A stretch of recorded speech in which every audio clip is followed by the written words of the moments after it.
I'm going to give you a quick thumbnail of the contents of my recent book, Fake Invisible Catastrophes and Threats of Doom, which has many chapters on many subjects, all of which are to do with these scare stories that we're confronted with every day now in the media about the world coming to an end, which this isn't the first time that's happened. The world has been coming to an end ever since humanity learned to speak, I think. And they're batting zero because none of the doomsday scenarios or apocalypses have ever come true. And I'm quite certain that that is true of this present one. This is where I grew up, in Winter Harbor on the northwest tip of Vancouver Island in the rainforest, playing on the tide flats. When the tide went out, it's in right there. And I learned a lot about nature until I was sent off to boarding school in Vancouver at age 14, where I soon learned city ways, ending up at the University of BC studying the life science, gained an honors BSc in biology and forestry, and then entered a PhD in ecology, which is a word that had not yet been seen in public print. Environment was being talked about, but it was the height of the Cold War, the Vietnam War, and the threat of all-out nuclear war. And I decided to do something about it and joined this little group in a church basement. There's what I looked like on my way to Amchitka in the Aleutians to help stop the hydrogen bomb testing by the United States. We looked like a bunch of hippies, but everyone in this picture was actually a professional of one sort or another, lawyers and journalists and ecologists and all kinds of things. And we stopped those hydrogen bomb tests and had tens of thousands of people marching in the street because we did something. We didn't just go with a picket sign in front of something. We went out on the North Pacific Ocean in the fall of the year in terrible storms and got on Walter Cronkite's Evening News and helped to stop those bombs. This is the French atmospheric nuclear testing in the South Pacific. It was Greenpeace that really did stop this. We had a lot of other people involved in the first campaign, but Greenpeace sent boats twice in a row, went to the Stockholm Conference on the Environment, and got New Zealand to table a motion condemning nuclear testing, which the nuclear powers were against anybody putting a motion of that nature on the floor, but they did it and it passed overwhelmingly. And 2 years later, French atmospheric nuclear testing stopped. Here we're going out to confront the whaling fleet of the Russians. These are the Russians. The Japanese were doing it too. 30,000 whales were being slaughtered every year. We confronted them, put ourselves in front of their harpoons out in the middle of the Pacific to protect the fleeing whales. And this is what really made Greenpeace famous. Now, I was on all 4 of these voyages, led the final 2 voyages, and also navigated the ship from Los Angeles to Hawaii, back to Vancouver, and other points around the Pacific. Here I am sitting on a baby seal off the east coast of Canada to protect it from the Hunters Club. We stopped this too. They weren't endangered like the whales were, but they were killing the pups when they were still nursing, and hundreds of thousands of them every year. And there was no need for it. The fur was just being used for fashion. So it was a good thing to stop. Why did I leave Greenpeace after 15 years? 2 reasons. One, a philosophical one. The movement drifted from wanting to save humanity from nuclear war, which obviously means you care about people, to calling humans the enemies of nature, the enemies of the earth, as if we were the only bad species. This is too much like original sin for me. We are a part of nature. We evolved with all the other species, 1.7 million of them on this planet. And today, Greenpeace is peddling junk science for donations.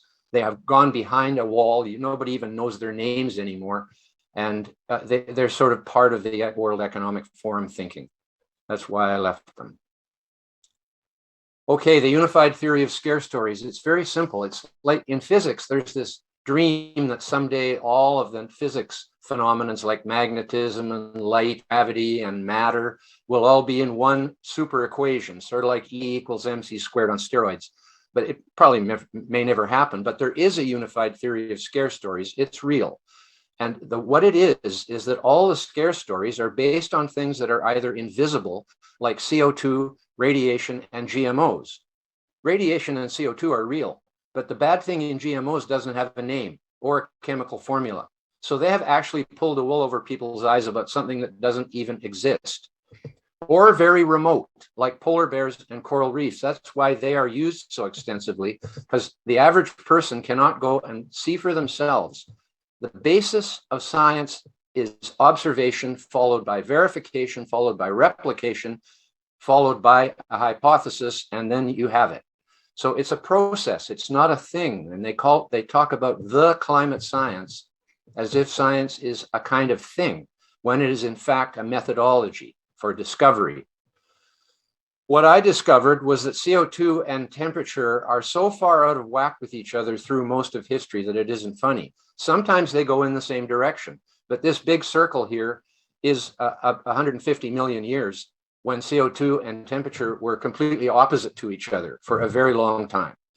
And that's just a fact. And here we are, this little, that was, I won't go back there. This is why I want to talk about CO2, how it fell from 6,000 ppm 570 million years ago with ups and downs, but then the last 150 million years has been a steady down. Why is CO2 disappearing from the atmosphere at this rate? The main reason for it is these things: calcifying marine species. They are taking carbon dioxide out of the ocean, combining it with calcium, and making armor plating for themselves. A very desirable thing to do when you're a soft-bodied creature in the ocean and things want to eat you. So the coccolithophores on the left are eaten by the foraminifers on the right, forams they call them, with those little holes in the web there you see. That fits one of these coccolithophores just nicely to go inside there and eat it. Coral reefs are responsible for about 50% of the calcification. This is where limestone comes from. This is where I started with this. When I looked at that number, 100 million billion tons of carbonaceous rocks in the Earth's crust, all of life origin, or at least most of life origin, from the shells of calcifying species that have been dropping into the sediments of the sea for 500 million years, since this process of calcification evolved during the Cambrian period, quite early in modern life. This calcification process came into being amongst many different phyla. And all these numbers here you can see are very small compared to 100 million billion tons of carbon. The interesting thing is that all that carbon that is in those rocks and in the fossil fuels, which is only 1/10,000th as much carbon as is in the carbonaceous rocks, all of that carbon was in the atmosphere and the oceans at one time. It was all pulled out and put into sediments, sequestered as they call it, and is now no longer in the global carbon cycle. So all we are doing is returning CO2 to the carbon cycle that was there in the first place. It's not as if we're putting something new into the atmosphere. Here's that 150 million years. It projects out to somewhere around 5 million years from now that the death of plants would begin. We know that in this Pleistocene, the patterns are so, this is the peer-reviewed paper I did on that subject. My first speech on it was before the Global Warming Policy Foundation in 2016. I published it here in a written version in 2017. This is double-blind peer-reviewed. No one has ever challenged me on this hypothesis that the reason for the decline in CO2 over the ages is the calcification in the oceans. Now, people say we're going to get too hot pretty soon. This is the tail end of a 50 million year cooling period. In fact, until here, when the Antarctic began to ice up, there was no ice on either pole for over 200 million years. Since the previous ice age, which was the Karoo, which was in that first slide I showed you. There's been 5 during the modern period of life. And it was 250 million years between the Karoo and the Pleistocene, which we are presently in, of course. And this shows that the Pleistocene is actually still getting cooler, it would appear. So to suggest that the Pleistocene ice age is over is completely ridiculous. But look what they've done. It's quite amazing what they've done. Oh no, I'll get to that in a minute.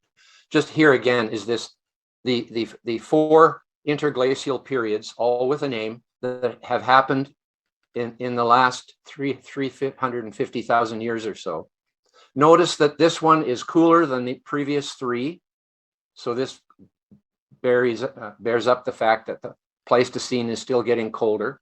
Note that CO2 came to 180 ppm, the lowest level known in Earth's history. There is no evidence for CO2 ever being lower than that in the history of the Earth. And look at this at the end of it here. Do you see the temperature following our introduction of CO2 into the atmosphere? Maybe it's delayed, I don't know, but there's sure no evidence of it yet. And this is what the International Commission on Stratigraphy did. It used to be that the Pleistocene was an epoch that we are still in. And they have changed that to make the Interglacial Period, the Holocene, an epoch, or epoch as it's pronounced in some places. That means the Pleistocene has been declared over, even though the Holocene is no different than the other 40 or so interglacial periods that have happened during the Pleistocene Ice Age. The Pleistocene is not over. There's no writing in the International Commission's website about when they did this, why they did this. There's nothing there. And now people are arguing that we should make another epoch called the Anthropocene, which would begin in 1954, whenever the first atomic bomb, oh no, I guess with Hiroshima, when the first atomic bomb was settled. So now we have an epoch that's only going to be a few decades long, when most of them are millions of years long, such as the Pleistocene, which is 2.6 million years. Here's evidence of cooling in this particular interglacial period, the Holocene, the Minoan warming, the Roman warming, the medieval warming. And today we are about here. This just shows up to when we started using fossil fuels. But this one is very telling. This is the longest record of a thermometer temperature taken regularly in central England. And here you see that the temperature rise has not really responded to this exponential curve. As a matter of fact, this period here, from here to here, is the longest and steepest period of warming in the modern warm period, coming out of the Little Ice Age around 1700, which is right here. This is what is considered the nadir. Okay, polar bears. Funniest fact about polar bears is they would not exist if there wasn't climate change. So it isn't climate change that's going to kill them, it's climate change that made them possible, because they evolved from the Eurasian brown bear, which we call the grizzly bear. It's the same species on our side in North America. But the Eurasian brown bear evolved into the polar bear by going out on the ice, and over 500,000 years or more during this Pleistocene Ice Age have become a separate species, although they can still breed successfully together when they rarely encounter each other. So in a way, that's the definition of a species, if they can breed and produce viable offspring, which they can. But they're so different that they're called two different species. The polar bear has grown to be almost half again as weight. It's weighted again as the brown bear. And of course, they're white because of the snow and ice. And they have a different digestive system that is more for carnivorous species.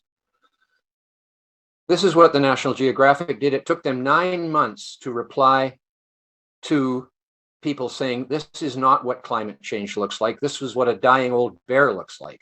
They don't have nursing homes for old bears or many other wildlife species, as far as I know. And almost all top carnivores, top predators, die of starvation because nothing can kill them. Even when they're just about dead, they can kill just about anything that comes near them, whether you're a lion or a tiger or a polar bear. And so it's not abnormal that they die of starvation. It is in fact the rule. Ice, they always show you the summer ice, this one down here. It's a good thing the summer ice recedes in the Arctic, because then the 24-hour-a-day sunlight can reach the ocean and grow plankton. Here's the food chain in the sea, and there's the seal that feeds the bear. The bear population has increased from 6,000 to 8,000 in 1973 to now 30,000 to 50,000. This is recognized by the international bear community, except for a few of them, but they pretty well have to recognize it now because it's pretty well proven that the population has grown to this extent. So now what they say is they're going to go extinct by 2100. Is that right? Yeah, 2100. Going to go extinct in 80 years. But there's no sign of them going extinct, and their population appears to still be growing. Not anybody ever puts up their hand when I ask them what happened in 1973 that was important for polar bears. An international treaty was signed in 1973 to end the unrestricted hunting of polar bears by all polar nations. And that's why they've grown like this. It had become so rich guys could easily go up there in a plane, hire an Inuit guide, and get a few polar bear rugs for in front of their fireplace or whatever, hanging on the wall. That's what was causing the polar bear population to be in danger, and that has been fixed nearly 50 years ago, and their population has grown tremendously since. This news doesn't reach anybody outside Nunavut, which is the treeless area of northeastern Canada where Baffin Island is next to Greenland. And that's where the polar bears in Canada are mainly, although there's some in the even so far south as the Hudson Bay. The Nunavut people decided there were too many polar bears because they were breaking into their houses and even killing people. So they passed a Polar Bear Management Act in Iqaluit. They have their own government there. And it was only reported in one newspaper, which is in Nunavut, where there's in a town with 2,500 people. No major media reported that the Inuit of Nunavut thought there's too many polar bears and had to have a management plan for them. That's the media for you today. Here is the Great Pacific Garbage Patch. Actually, for some reason, the people who faked this picture think there's two Great Pacific Garbage Patches, but they're not close enough to land to see from the shore. And here's another one. They say it's twice the size of Texas, and 16 times bigger than previous estimates. This is a CNN quote down on the bottom here. And actually, this one looks pretty near the size of the whole lower 48 US states. And here's another one, Plastic Nation, and threatens to kill the ocean in less than 10 years. For some reason, plastic is thought to become toxic the second it enters the sea, whereas while it's wrapped around all our foodstuffs, apparently it isn't toxic then, because that's why it's wrapped around our foodstuffs, to keep toxic things away from it, to protect it from contamination. So here's a piece of the Pacific Garbage Patch. But oh, there's mountains in the background. That happens to be the aftermath of the Japanese tsunami, which killed nearly 20,000 people. And they have the nerve to call it part of the Great Pacific Garbage Patch. It's just unbelievable what they will go through. Here is a real photograph, a composite of satellite photos of the Pacific Ocean. You can see Hawaii, even the smaller islands, quite easily, but you can't see a garbage patch. They say, oh, that's because it's just below the surface. No, each piece of plastic doesn't have a buoyancy compensation device. Then they say it's only the clear plastic, so that's why you can't see it. But in fact, clear plastic sinks. They don't even know there's different kinds of plastic with different densities, I guess. But the fact of the matter is there is no Pacific Garbage Patch, period. And they have made it out to be twice the size of Texas and about to kill the oceans. This is what you find when you go out and collect plastic in the sea between Hawaii and California. Discarded fishing gear. That is the main thing that is out there that is made of plastic. Most people and most cities, especially in the Western countries, have stopped getting plastic going in the ocean. So this is what you have out there. This should be stopped because drifting nets, if they're floating, can catch fish. That's what they're made for. We call them ghost nets. So if the international environmental community would get together with the fishermen and resolve this problem, it'd be very good, except they don't. Greenpeace claims the crab is trapped in the cup. That's the caption under this photo on the Greenpeace website. No, it's using the cup for habitat, for shelter. And this is why plastic is different from driftwood, because driftwood is really never in the shape of a cup or a bottle with an opening in the top of it that a species could go in and use it for habitat. It's a perfect place for the crab. They like it in there. And look at this, pelagic gooseneck barnacles growing on a small plastic float. The barnacles don't mind whether it's plastic or wood. They'll grow on either one. Nobody's against driftwood, and nobody should be against plastic drifting in the ocean, because it actually increases the productivity of the sea by providing a floating reef for species to grow on. And many people have actually written about this and documented the hundreds of species that will use plastic as well as driftwood as a source of to lay their eggs, as habitat, as a source of food to attach themselves to, etc. Here's my least favorite person. He claims that albatross adults are feeding plastic to their chicks mistaking it for food. That's what he says, verbatim. He shows a young woman working for him that holds up a film plastic bag, saying that the mother bird fed that to the chick. That's a lie. Also, this big glove that you can see here, it's a plastic glove. No adult albatross would ever give that to its chick. They are smarter than that.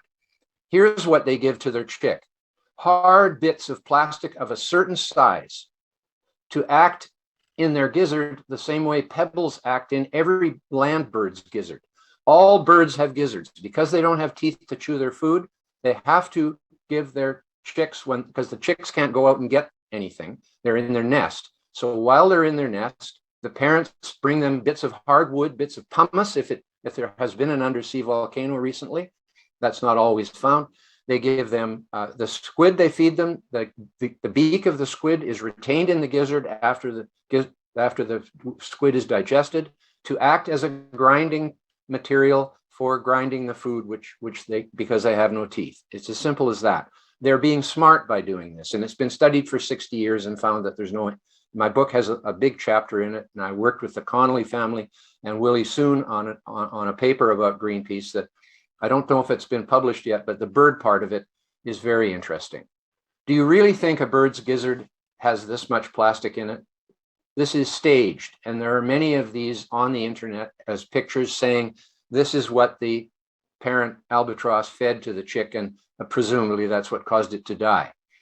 No albatross would feed a pointy shaped thing like this to its chick. I don't know where they got all this stuff, but it's just not indicative. If you look at what they're being given here compared to what's shown here, none of it looks at all like it. One of the best ways to deal with municipal solid waste, speaking of plastic and paper and wood, that is not suitable for recycling is to use it to make energy. In North America, we United States and Canada, put over 50% of our municipal solid waste in landfills because it's not suitable for recycling. In Europe, they do totally different. In Western Europe, the orange there is waste to energy in one of these modern plants that just takes 4% of all of the EU's energy is coming from these waste to energy plants, and heating too. And as you go east in Europe, you find that more and more landfills are being used. Like this is Malta, Greece, Cyprus, Croatia, Romania, Slovakia, Bulgaria. Spain's not so great either. Anyways, you can see the contrast in waste to energy and recycling. These countries have almost no landfill. Even Luxembourg has some 7%, but then it just climbs right up into throwing stuff away that could be used to make energy. Here's China's new waste to energy plant, 168 megawatts of electricity, the biggest one in the world. Okay, coral reefs around the world are dying, they say. Coral reefs, like polar bears, are largely invisible and very remote, and only a very tiny percentage of the human population are snorkelers or scuba divers. But in 2016, April, it was announced that 93% of the Great Barrier Reef is now bleached, implying it was dead. 93% of the Great Barrier Reef is practically dead. Well, that's not quite dead, is it? How close to death do you have to be before you are practically dead? And again, over 90% suffering from coral bleaching. The next year, it was even more intense. The Great Barrier Reef is now terminal. The Guardian says the reef is at its terminal stage. And the Forbes says the Great Barrier Reef is in its final terminal stage, as if there are other terminal stages before the final one. So it's just complete hyperbole. And in fact, 1 year later, and a little bit more, it was announced in Newsweek that the Great Barrier Reef is definitely not dead. Experts announced significant signs of recovery. Great Barrier Reef showing signs of recovery. Coral reefs show remarkable ability to recover from near death. Well, of course, they even can recover from death, because when coral dies, new coral can grow on top of it. That happens all the time. And the fact of the matter is, this year it has been reported that the coral cover of the Great Barrier Reef is higher than it has been at any time in the last 30 years, which is about the longest you can go back for them to have measured it properly.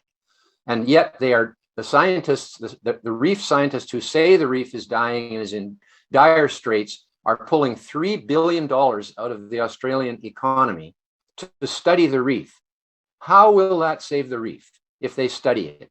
Or I don't know, document its decline. It isn't declining, so they can't do that very well. It actually grew in coral cover over the last year.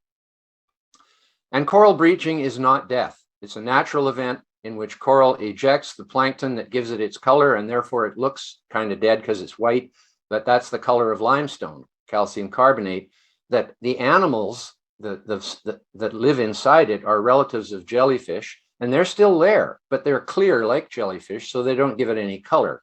But this reef will recover, and it has. They have. The warmest seas in the world are in the coral triangle, and they have by far the highest biodiversity of corals and reef fishes of anywhere in the world. And I interpret this as the coral triangle being basically a refuge where coral has gone to as the Earth cooled from the Eocene thermal maximum into this Pleistocene ice age that we're in now, with both poles covered in large sheets of ice. But that is a refuge. And here is from a paper that looked at all marine species, 13 different taxa.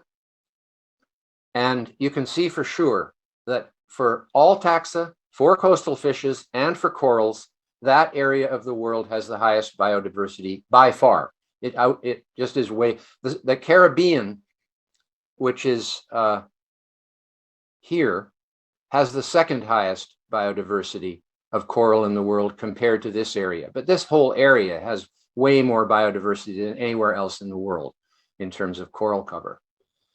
And here's what some of it looks like and why I have gone there twice to dive for 2-week trips on small boats with 16 or so guests. And it is one of the most beautiful things you could ever do in your life, is to see the mystery of these coral reefs. This is just 1/1000th of what you see. And here, finally, in this section, claim by Sir David Attenborough again that these walruses, about 200 of them, leaped to their death, committing suicide because of lack of ice in their habitat.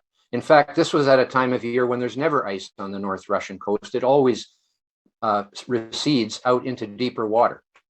But that's what he said. But the fact is, this pack of polar bears, this very pack of polar bears, was coming up from behind the walruses in order to eat them alive. Because I'll show you in a minute. Here's where they were. Those ones up on top, you see the cliff below. Those are the walruses that chose to jump off or roll off the cliff, and many of them died as a result because they fell on the rocks below. And here is a polar bear attacking a walrus. It's not that they don't get attacked by polar bears, they do. So this is why the walruses so-called committed suicide. See, walruses, with the reason they have those tusks is to dig clams and other invertebrates out of the mud in the sea. They dive and use those tusks, and they can only go at the maximum 300 feet. So if there's no ice near the shore, that doesn't bother them at all. They're used to that. Through their evolution, they've been used to that. If there is ice, they will haul out on it because it's an easy thing to do. But if there's no ice, they come on the land. And Attenborough actually implied that this was an aberration, that the walruses had come on the land. They would rather be on ice, he says. This is a walrus sanctuary designated by the Russian government. You wouldn't think they'd name it a walrus sanctuary unless it was something that was used regularly, which it is. Okay, nuclear energy. This is the only accident that caused death to people. Chernobyl, a stupid design reactor that was cookie cuttered all over the former Soviet Union, the same reactors they used to make the plutonium for their nuclear weapons. And they were capable of exploding. In other words, a nuclear explosion. And that's what happened here. None of the other accidents in nuclear reactors have been nuclear explosions. They have been loss of coolant, meltdowns of the core due to no cooling water. And that's what happened at both 3 Mile Island through operator error and at Fukushima due to a string of stupidity, which I won't take time on right now, but you believe me, they weren't listening to the rest of the world when they put those reactors 8 feet above sea level, where there had known to be tsunamis in the past, and then to put the backup generators on skids in front of the reactors, not even tied down, not in a house, just sitting there in the open to be swept away when the tsunami came ashore. Maybe people don't realize that Europe actually has the most countries with more than a third of their energy from nuclear power, of their electricity from nuclear power. There's the countries there, 11 countries. And this is just to show that, in fact, if these people who are so bent on getting rid of fossil fuels wanted to do that, they would ask for 4,000 nuclear reactors to be built. And hopefully that will happen someday. But you can see nuclear is only 5% of our total global energy today. And here's what we're doing with it. And it would be possible to eliminate about 75% of our fossil fuel consumption and save it for the future for uses that can't be done very easily with electricity, like flying a plane, for example. And then it would last a way longer. 40% of all energy is consumed in buildings. 100% of this could be supplied by nuclear energy. Today, about 60% of it is supplied by fossil fuels worldwide. The fact is, anything stationary can be run with nuclear energy, both for electricity and heat. And even mobile machines like these big mining machines, which only move a few hundred feet per day, can be tethered with electric cables, and many are. So anything that doesn't move, and even some things that do move, can be done with nuclear. Also, some things that move can be done with nuclear, like submarines that go underwater for 3 months with 100 nuclear missiles on them. If you can do that with nuclear propulsion, you can do all the oil tankers and all the cargo ships, and as has Russia done its civilian icebreaker fleet. They have 5 of these nuclear powered. We have the technology. Rolls-Royce in Britain could supply these motors easily. They're already supplying them to the Navy. There are 6 nuclear navies in the world.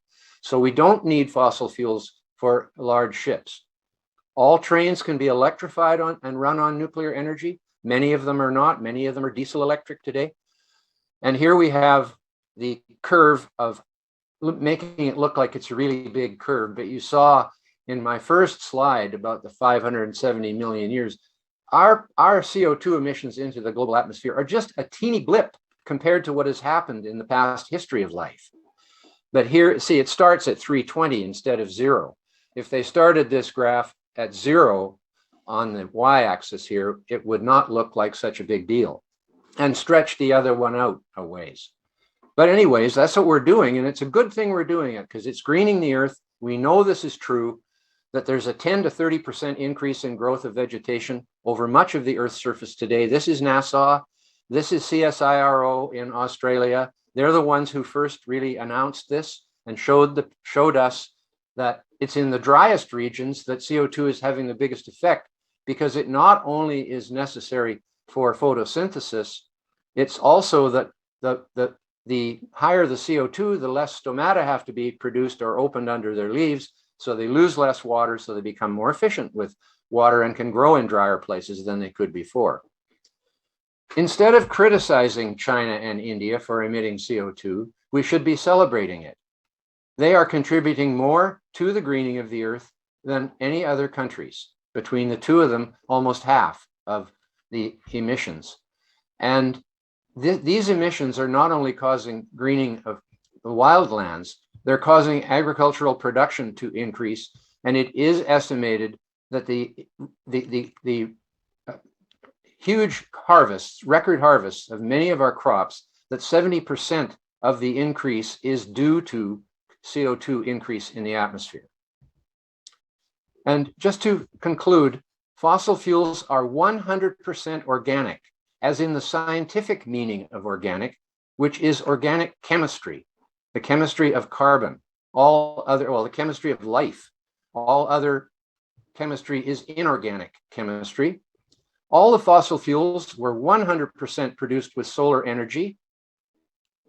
And when fossil fuels are burned, they produce the primary foods for life, water and carbon dioxide. They are the largest storage battery of solar energy on Earth, and we should conserve them by building nuclear plants. There's 100+ nuclear plants in North America. No citizen has ever been harmed by a nuclear plant in North America. It is the safest technology we have, compared to, for example, 1.6 million people die every year in road accidents. We don't ban vehicles because of that. Nobody is dying due to nuclear plants today, and yet there is this opposition to them. And of course, the used nuclear fuel is not waste. It still contains more than 90% of its available energy and should be stored safely and securely so that we can use it in the future, which we will. And there is Fake Invisible Catastrophes and Threats of Doom. I hope you will read it if you hadn't. It's a lot more in there than, especially on the climate side. The climate chapter is the longest, and along with the ocean acidification chapter, the most technical. But it is all in plain language that anybody can understand. And I thank you very much for listening, and celebrate CO2, please. Thank you.